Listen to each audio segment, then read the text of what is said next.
Assalamualaikum warahmatullahi wabarakatuh.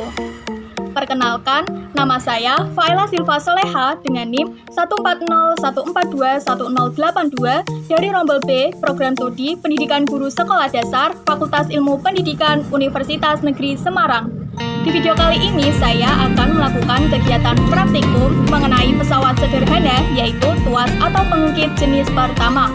Sebelum itu, saya akan menjelaskan sedikit mengenai pesawat sederhana. Pesawat sederhana adalah semua alat yang dapat membantu pekerjaan manusia. Jenis-jenis pesawat sederhana ada 4, yaitu katrol, tuas atau pengungkit, bidang miring, dan roda berporos. Nah, dalam praktikum yang akan saya lakukan ini hanya berfokus pada tuas atau pengungkit jenis pertama. Tuas atau pengungkit adalah pesawat sederhana yang berupa batang keras yang memiliki rotasi pada titik tumpunya. Tuas atau pengungkit memiliki 3 bagian, yaitu titik tumpu, titik beban, dan titik kuasa. Untuk tuas atau pengungkit jenis pertama, titik tumpunya berada di antara titik beban dan titik kuasa.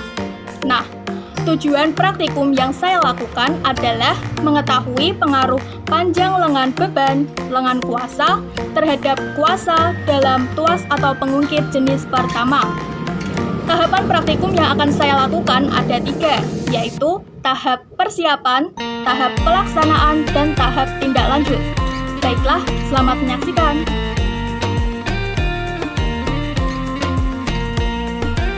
Alat dan bahan yang dibutuhkan dalam praktikum ini yaitu ballpoint dan buku sebagai alat tulis, kemudian penggaris sebagai papan, kemudian kardus sebagai titik tumpu, kemudian ada 2 penghapus dengan ukuran dan berat yang sama, di mana yang satu sebagai beban dan yang satu sebagai kuasa.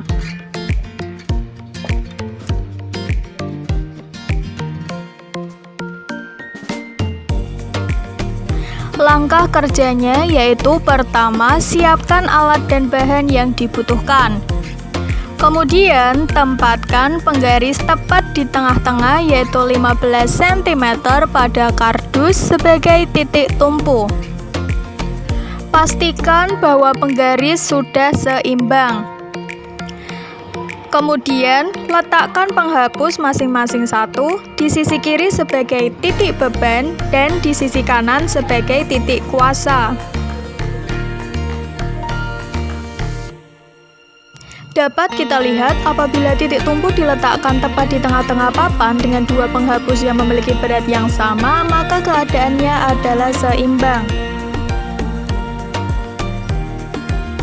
Lain halnya ketika titik tumpu dipindahkan mendekati titik beban, misalnya digeser 5 cm mendekati titik beban dari posisi semula, maka yang terjadi adalah titik kuasa menurun.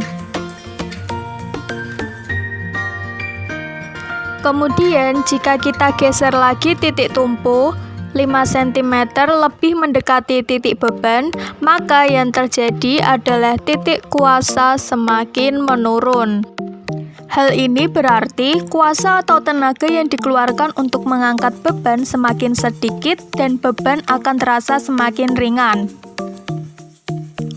Selanjutnya, titik tumpu dipindahkan mendekati titik kuasa. Misalnya digeser 5 cm mendekati titik kuasa dari posisi titik tumpu tepat di tengah. Maka yang terjadi adalah titik beban menurun.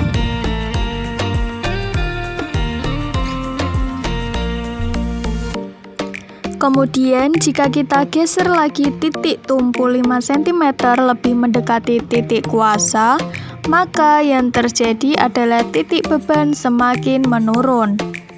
Hal ini berarti kuasa atau tenaga yang dikeluarkan untuk mengangkat beban semakin banyak dan beban akan terasa semakin berat.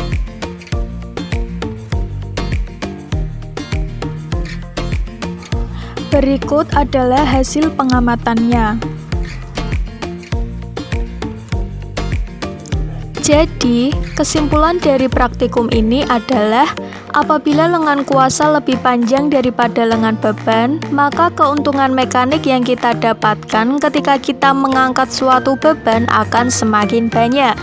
Hal ini berarti tenaga yang kita keluarkan akan semakin sedikit dan juga beban akan semakin ringan. Demikianlah video praktikum yang telah saya lakukan. Kurang lebihnya mohon maaf. Terima kasih. Wassalamualaikum warahmatullahi wabarakatuh.